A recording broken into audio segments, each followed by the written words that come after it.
on fait des meetings au nom du peuple de Guinée, qu'on tende la facture à quelqu'un. Si, ne croyez pas que j'esquive votre question. Mais je voudrais parce que nous recherchons la justice, puisque votre commission veut trouver la vérité. La vérité, c'est la suspicion. Moi, j'ai dit A, lui, il a dit O, donc c'est mon ennemi, il n'a pas répété la même chose que moi. Mais écoutez, monsieur le président, nous pouvons voir les mêmes événements, vous et moi, avec les mêmes yeux. Nous ne rendrons jamais compte de la même manière, avec les mêmes mots. Vous comprenez? Donc ici, il faut que les Guinéens se respectent. Vous savez, le mal guinéen n'est pas dû à l'inintelligence des Guinéens. Les Guinéens sont très intelligents. C'est comme ça seulement que nous allons surmonter les obstacles. Et puis, est-ce que l'autre est du RPG, il est du PIP, il est de l'UFDG ou de l'UFR ou de l'UPG, on s'en fout de ça. Il est capable, il peut faire notre affaire, il peut contribuer à rendre le peuple de Guinée heureux, alors on le fait. Donc ici, si certains payent, si d'autres ne payent pas, c'est notre stade. C'est notre stade. Hein? Je vous remercie, M. Doré. Bon, comme vous l'avez dit, vous voudriez ce jour-là faire une démonstration de force. Oui. Démontrer à la face du monde que l'opposition, que certains considèrent moins que rien, est effectivement quelque chose en Guinée. Absolument. Voilà. Mais vous avez dit manifestation pacifique. Oui. Mais le commissariat de Dixine a été incendié. Et on dit que ce n'est pas des manifestants. Bien. Je vais vous dire quelque chose. Je l'ai dit hier devant M. le Président, le souriant président de la sous-commission, quelque chose. Lorsque j'entrais au stade, je vous ai dit que j'ai mis un quart d'heure pour aller de la mosquée à l'entrée du stade. J'ai eu le sentiment après coup que parmi les jeunes gens qui me portaient, certains me tiraient en arrière. Vous comprenez? Certains me tiraient. Ils ne voulaient pas que j'arrive là-bas. Et ça a été encore plus caractéristique à l'intérieur du stade. Et lorsque nous sommes sortis derrière le stade, comme je vous l'ai dit, pour chercher une issue à atteindre la tribune, je voulais sortir de là. 3 costauds me retenaient. J'étais déjà essoufflé, hein, ma force était diminuée par cette traversée de la tempête humaine. Et ça était cadenassé. Puis 2 minibus sont arrivés. Les passagers étaient en civil, mais ils étaient gaillards, costauds. Le premier, ses occupants sont descendus, sont dispersés dans la foule. Le minibus est parti. Le deuxième, quelqu'un en est descendu, il a sorti les clés de sa poche, il a ouvert le stade. Et aussitôt, les militaires, vous savez, pour eux, ils attendaient qu'on ouvre là. Qui ouvre, ce n'est pas leur affaire. Vous comprenez? C'est normal. Hein? Donc, quelqu'un a ouvert, c'est pourquoi vous pouvez vérifier, il n'y a pas eu de dégâts à la porte n'a pas été fracturée, il n'y a pas eu de dommages, donc quelqu'un a ouvert le stade. Moi, je crois que cet événement-là, que je considère comme un accident dans notre histoire, il faut vite l'oublier. Si nous voulons faire de notre patrie une terre d'asile du bonheur, il faut éviter tout ça. Je crois. Je le pense du plus secret de mon être. Certains comportements biaisés ont des conséquences incalculables sur le destin d'un peuple. Ce n'est pas normal. Vous voyez? Donc ici, je réponds à votre question. Je voulais vous donner ces éléments pour étayer. Lorsqu'il y a eu le grabuge entre les bérets rouges et la police, le chef d'état-major général des armées, je me souviens du communiqué, le document doit exister quelque part, a interdit qu'on dépose des armes de guerre dans les commissariats de la République de Guinée. Que les policiers ont leurs pistolets et pas d'armes de guerre. Parce qu'en effet, on ne va pas, le policier n'est pas là pour aller faire la guerre, il maintient l'ordre de la cité. Donc ici, il n'y a aucune arme de guerre dans les commissariats, à moins que les policiers ne soient des indisciplinés qui passent outre aux ordres donnés par le prestigieux chef d'état-major général de nos Saintes Armées. Vous comprenez? Donc ici, si le commissariat de Bellevue a été saccagé, je le regrette profondément, parce que c'est un lieu où on va faire le cas d'identité, c'est dans ma commune. Je regrette beaucoup, hein, parce que ça va encore coûter un supplément de dépenses aux mains des ressources de l'État. Mais je voudrais vous prier d'accepter de partager ma conviction que ce ne sont pas les ménagères qui venaient harassées par la marche, fatiguées par la sueur, qui ont pu aller s'attaquer à un commissariat. Je ne crois pas. Il y a quelque part de mauvais anges qui ont voulu que ce jour-là soit un jour terrible pour la Guinée et qui se sont attaqués à cet immeuble de l'État. Je ne crois pas. C'est ma conviction. Hein. Vous pouvez ne pas me croire. Mais je ne pense pas que les gens qui venaient à ce meeting avaient les moyens, avaient la capacité. Au lieu d'aller au stade, ils s'arrêtent après avoir dépassé la deuxième brigade, le deuxième escadron de gendarmerie. Parce que quand on vient de son venir, il y a beaucoup de... Pourquoi spécialement ces commissariats? Je ne sais pas. C'est pourquoi moi je pense que nous devons tous prier le Dieu 3 fois saint de faire en sorte que nos instincts ne nous amènent plus jamais à ce débordement de violence. Celle qui vous a reçu hier est allée au stade et qui a fait une visite, qui a constaté des choses et surtout qui a vu des images prises le 28 septembre même par les autorités du stade et qui indiquent que la porte a été forcée. Donc, vous avez parlé tout à l'heure de l'ouverture du stade. Je ne sais pas si vous étiez présent quand le monsieur est venu ouvrir. Bon, première chose. Deuxièmement, vous avez parlé de ces deux minibus là qui sont arrivés, et desquels des gens sont descendus. Bon, en civil. Et c'était pas, les deux minibus n'étaient pas immatriculés. Non immatriculés. Non immatriculés. Quels sont les gens qui ont l'habitude de rouler dans des bus ou des véhicules non immatriculés? En tout cas, pas moi. Moi, j'ai une plaque d'immatriculation. Vous venez au stade. Est-ce que vous-même, vous avez constaté quand des tirs ont commencé au stade du 26 septembre? Oui, je dis, comme je vous l'ai dit, on a eu de la peine à cause de ces mouvements de foule énormes à rentrer dans le stade. C'est quand j'étais réfugié, comme je vous dis, dans le coin là, qu'on a vu les bérets rouges débouler de la terrasse à l'intérieur de l'esplanade du stade. Hein, il y a le stade, puis il y a une cour devant, qui ouvre vers l'université et la route de Dixine. Les bérets rouges venaient à pied. Ce que j'ai vu arriver, le temps que j'ai eu, ils venaient à pied. Ils tiraient à l'horizontale. Il faut le dire, pour exorciser cela. Pour que ça ne se répète plus. Les gendarmes avaient les bâtons. Les policiers avaient les bâtons. Je ne dis pas qu'un gendarme exalté n'a pas pu aller un peu plus fort. Ça, dans cette ambiance, il faut d'abord chaud à Conakry. Ce n'est pas tout le monde qui garde la tête froide. Mais je tiens à ce que ce soit clair. Les bérets rouges sont entrés au stade en tirant à l'horizontale. Et ça, ce n'est pas normal. Les bérets rouges font partie de l'armée. Ce n'est pas leur rôle de maintenir l'ordre. Dans une bonne république, et c'est une tradition universelle, la police intervient. Quand elle commence à être débordée, la gendarmerie intervient. C'est le rôle des deux forces-là.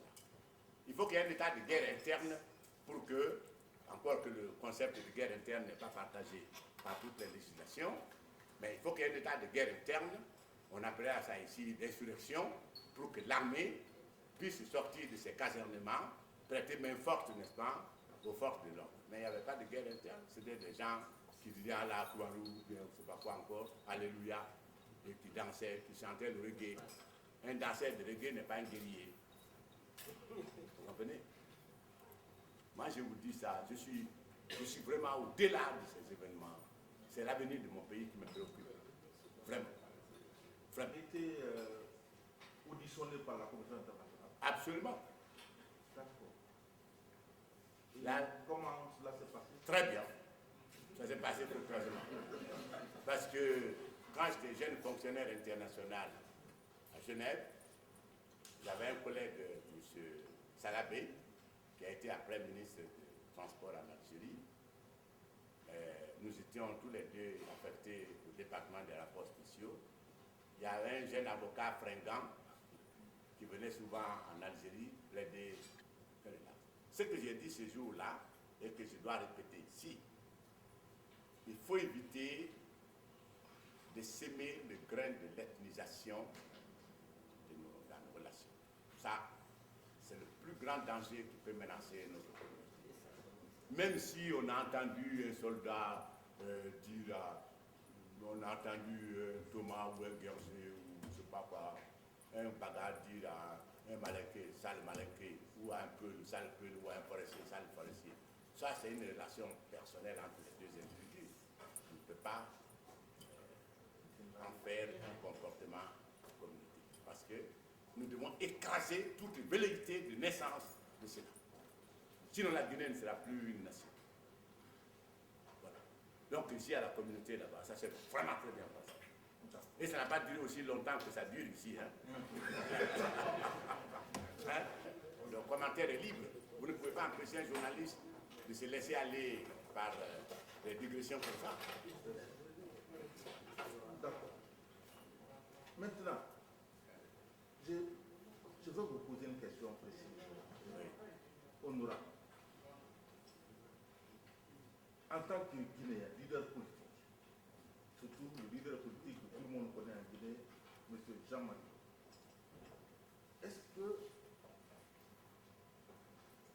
le nombre de viols dont on parle dans les radios, dont a parlé la Commission internationale, dont a parlé même Human Rights dans son rapport, est-ce que humainement vous pensez que c'est possible 100 et quelques cas de viols commis au sein du 28 septembre et les autres? Monsieur le Président, j'ai dit tout à l'heure dans mon exposé qu'une femme a été violée devant moi par deux soldats. Un l'a violée, l'autre l'a blessée. Ça, je témoigne de ça. Je voudrais aussi que vous acceptiez que, vous savez, quand certains événements se déclenchent, c'est dans l'histoire des violences. Les instincts frénateurs des hommes tombent. Et ce que quelqu'un pris à froid ne peut pas imaginer être capable de faire, tout devient possible à cause de l'ambiance psychologique de ces jours-là. Je crois que certains qui ont violé des femmes aujourd'hui, au plus profond d'eux-mêmes, ne souhaiteraient pas qu'on sache qu'eux, ils ont violé une femme, tellement la honte est grande.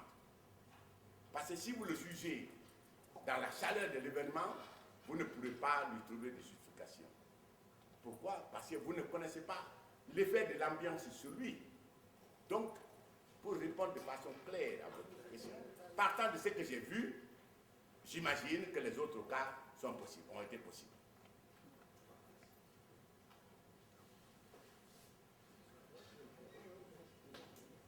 Oui.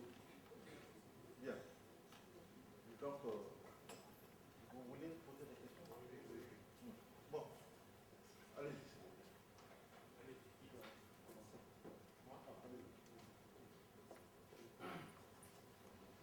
Bien, monsieur. Il est 13h09. Oui. 13h09. Ah oui, d'accord. Donner des réponses très précises. Je vous connais comme tous les Guinéens. Je connais vos qualités. Sur les faits, moi je veux poser une question. Vous avez dit, et je le retiens, je me suis rendu chez le président de la République. Le chef d'État. D'accord. Le chef de l'État. Le chef de l'État. Vous vous êtes rendu chez le chef de l'État. C'était donc pour un entretien, je suppose. À ce niveau, est-ce que le principe de la tenue du meeting a été clairement et franchement arrêté? Moi, je ne veux pas de commentaires. Je crois avoir été précis, estimé qu'il était normal et courtois d'en informer directement le chef de l'État. Quand je lui ai posé la question, quand je lui ai donné l'information que nous avons décidé de faire le meeting, il m'a dit non, grand frère, ils ne veulent pas faire un meeting, ils veulent marcher de Cagbelin au pont de 8 novembre, ce qui implique qu'ils vont casser les magasins sur la route. J'ai dit, Monsieur le Président, votre information est inexacte. On veut faire un rassemblement au stade du 28 septembre et je lui ai dit que Bonfils, on a renoncé, l'Esplanade ici, on a renoncé. On veut faire ça au stade parce qu'il y a les garanties, n'est-ce pas? C'est un endroit clos, c'est loin des grands axes routiers.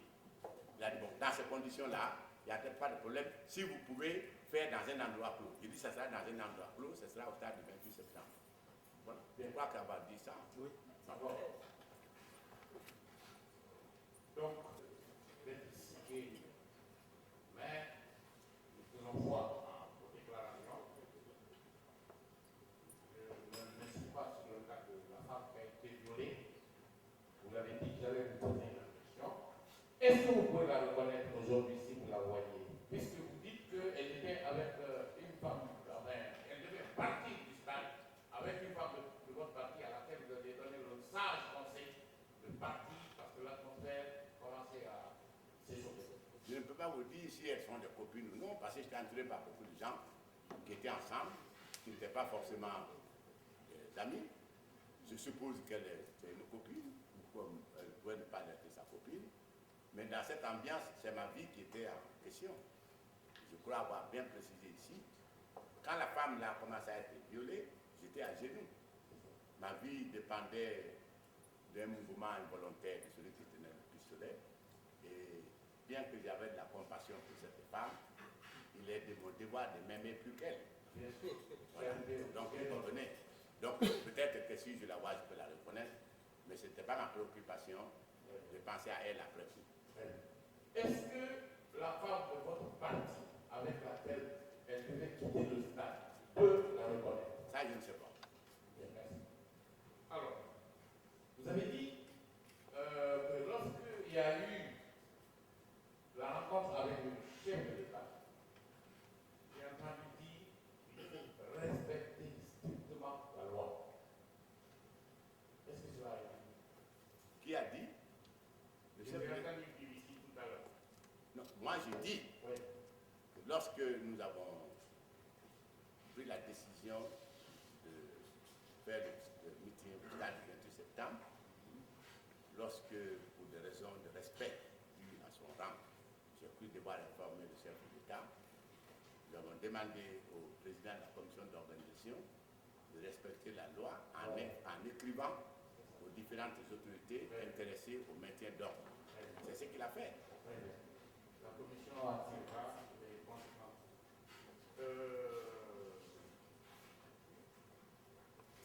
Vous avez dit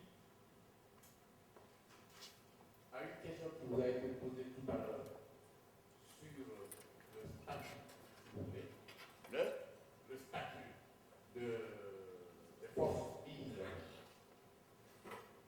Vous avez donné une réponse technique importante. Vous avez dit, mais je vous demande, est-ce que le fait de faire un visa aux forces vives dans un document, fut-il celui du chef de l'État, est une reconnaissance des forces vives en vous posant la question à vous, messieurs Jean-Marie Doré, Bien.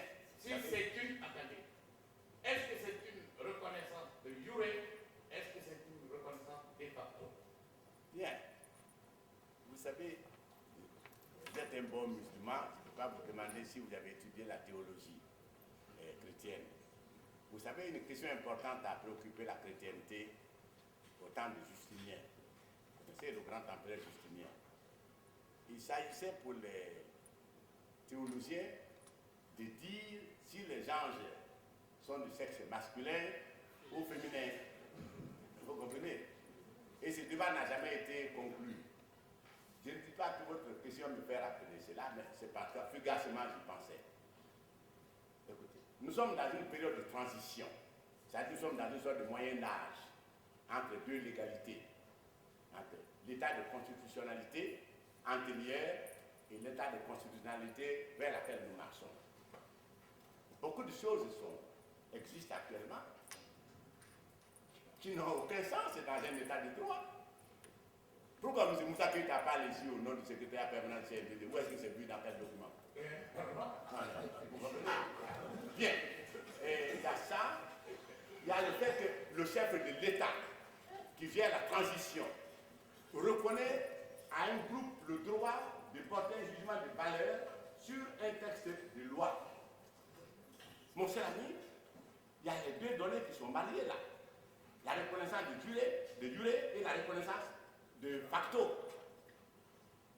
Il nous reconnaît de facto que nous sommes un groupe, il traite avec nous, puis il requiert notre avis pour rendre légal un document. Donc ici, c'est pas, vous vous situez ici dans un cadre de normalité, alors que nous sommes dans un cadre de mouvement vers la sortie. Hein? Nous sommes dans une position de centrifuge. Hein? Nous allons vers une situation qui nie la transition pour entrer dans une nouvelle ère de l'égalité. Donc, beaucoup de choses sont faites au nom de l'efficacité. Vous comprenez? Il s'agit de sacrifier à l'efficace. Sinon, le président aurait dit, avant que je demande votre avis sur un texte d'ordonnance, il faudrait d'abord aller voir le ministre de l'administration du territoire qui vous donne un arrêt. Mais par contre, il y a des structures dont la naissance est subordonnée à la reconnaissance de durée, c'est-à-dire les partis politiques, une ONG, etc. Mais ici, la Guinée est embrassée pour gérer une situation qui n'est pas réglementée. La transition n'est pas réglementée. On la réglemente au fur et à mesure des nécessités. Voilà pourquoi nous sommes une force légale. Je ne veux pas qu'on dise en longueur. Maintenant, je vous pose autrement la question. Oui. Qu'est-ce que vous auriez préféré avoir aujourd'hui? Une reconnaissance de durée ou une reconnaissance de facto? Nous sommes bien comme nous sommes, comme le CNDD est bien comme il est.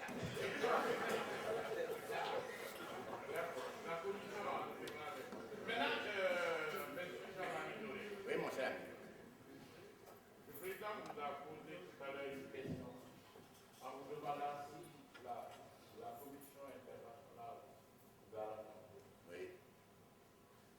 Moi, je vais vous demander, qu'est-ce que vous pensez du principe du contradictoire?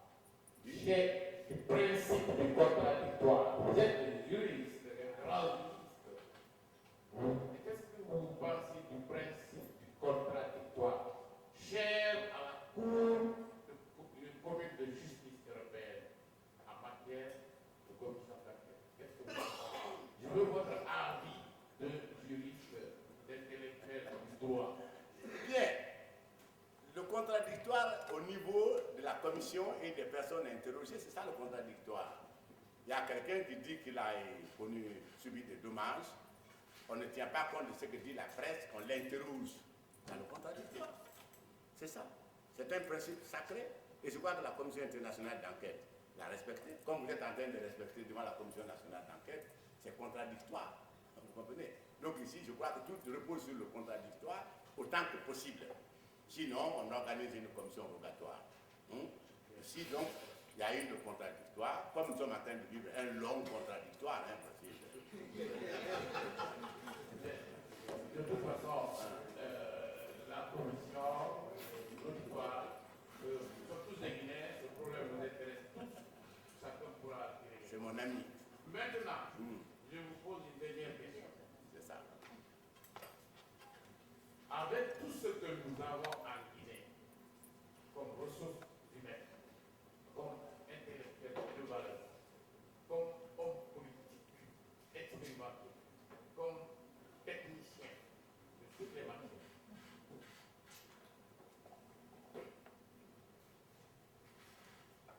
au sein du pouvoir, dans l'opposition, la société civile,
temps. Bon, voilà. Il y a ce qu'on appelle la solidarité nationale et la solidarité internationale. Et c'est la conjugaison des unes et des autres qui amène à ce qu'on appelle aujourd'hui, par un mot bizarre, la mondialisation. Dès qu'on accepte la mondialisation, on est obligé de réévaluer la valeur de l'interne. Vous n'avez pas voulu me dire clairement votre pensée, mais je vous ai attrapé en chemin et je vais vous répondre à la vraie question. Vous voulez savoir est-ce que c'était nécessaire qu'il y ait une commission internationale d'enquête pour faire la lumière sur ces événements? C'est ce que vous avez voulu dire. Moi, j'étais compté comme un brillant étudiant en psychologie politique. Donc, je réponds à la vraie question que vous avez mise de côté. Écoutez, ce ne sont ni les partis politiques, ni les syndicats, ni la société civile, ni même le gouvernement qui ont demandé la commission internationale d'enquête. Ce n'est pas vous non plus. C'est un matin, le chef de l'État a proclamé qu'il faut, pour connaître la vérité sur ces événements, une commission internationale, 4, 5, 10 cadres guinéens qui m'interpellent de venir les voir. Je ne regarde pas la forme. Je viens. Vous comprenez? Monsieur le Président, est-ce que j'ai posé le problème de la compétence de la commission? Est-ce que j'ai posé la question? Non. Monsieur, le respect que je dois à mon pays s'exprime à l'occasion de la rencontre avec ceux qui incarnent la personnalité intellectuelle, religieuse, morale et philosophique de mon pays. Donc c'est le président de la République qui a demandé de manière autonome l'envoi d'une commission internationale d'enquête. Et le secrétaire général des Nations Unies a répondu immédiatement. Je crois qu'après coup, des gens ont dû se poser la question, est-ce que c'était vraiment nécessaire? Mais c'est déjà devenu un événement international acquis. Et vous avez fait aussi on a créé aussi la Commission nationale d'enquête. Les deux choses nous appartiennent, parce que nous appartenons à la communauté internationale, mais avant cela, nous appartenons à la communauté nationale. Et c'est pourquoi, au nom de la titularisation par rapport à vous, nous venons, même si on a déjà été devant la Commission internationale d'enquête, nous la proposons. Par respect pour mon pays, je suis obligé de venir. Dès que M. Silman Kouyaté est président de la Commission nationale d'enquête, a priori, il faut que je vienne. Je tirerai les leçons après. Mais si je ne viens pas, il va dire que je ne respecte pas les institutions de mon pays. J'avais beaucoup d'explications à donner. Vous comprenez? Je dois venir si le petit commissaire de quartier me convoque. Vous avez eu la gentillesse de nous inviter. Il manquait seulement le tapis rouge pour combler tous nos voeux. Donc, voyez, mon cher ami, la Guinée peut faire beaucoup de choses. Je vous ai dit tout à l'heure qu'un certain Sow a fait un immeuble de 6 étages à Monrovia. En Côte d'Ivoire, si vous voulez des gens pour faire de beaux meubles, il faut appeler les Guinéens. Mais quand ils sont en Guinée, ils sont incapables de faire une bonne chaise qui tient la route. Donc, pourquoi? Parce qu'il y a le contexte interne qui ne favorise pas l'émergence du génie. Vous comprenez? Donc, la commission internationale d'enquête a fonctionné d'une façon régulière à la demande du chef de l'État qui est le seul habilité à engager la Guinée au dehors. C'est pourquoi? Alors, vraiment, on va débattre de Ah, mais ça me fait plaisir. J'ai entendu parler de forces communes, mais je ne me suis pas déplacé pour aller vérifier s'il existe ou non des charniers. Mais j'ai entendu parler qu'il y a des forces communes. Mais je suis dans l'incapacité de vous dire que c'est à Rubunin ou à Carbelin, etc. Le fait que je ne sache pas s'il en existe ne dit pas que ça n'existe pas, ou bien que ça existe. Vous comprenez? Oui, je comprends. Je veux dire, est-ce que, puisque vous l'avez appris, est-ce que pour vous, ça pourrait exister? Ah non, ça, nous sommes dans le domaine de la spéculation. Oui, bien sûr. Non, je ne spécule pas. Mais je ne vous demande pas de spéculer. Je veux juste, puisque vous êtes un leader de parti, Oui. il y a des militants. Est-ce que des militants vous aurez signalé ou non l'existence de charniers? Je dis que j'ai appris qu'il y avait des forces communes ou des charniers, mais je n'ai pas la preuve de leur existence. Merci. Comme je n'ai pas la preuve de leur inexistence. Merci. Monsieur Jean-Marie, vous êtes arrivé au stade le 28 septembre, le matin. Disons, comme vous le disiez, on ne sait pas exactement, c'est entre 10h30, etc. 11h. À votre arrivée au stade, est-ce que vous avez constaté la présence de forces de l'ordre sur la terrasse? Je crois avoir déjà répondu à la question. J'ai dit que j'ai constaté que les policiers et les gendarmes maintenaient l'ordre. La façon dont les policiers et les gendarmes maintenaient l'ordre, j'ai dit, bon, vraiment c'est des corps sains. Je l'ai dit avant de venir ici, j'ai dit à la radio, j'ai dit, il faut rendre hommage à la CIF, il ne faudrait pas qu'ils vivent de leur laurier et marcher à reculons.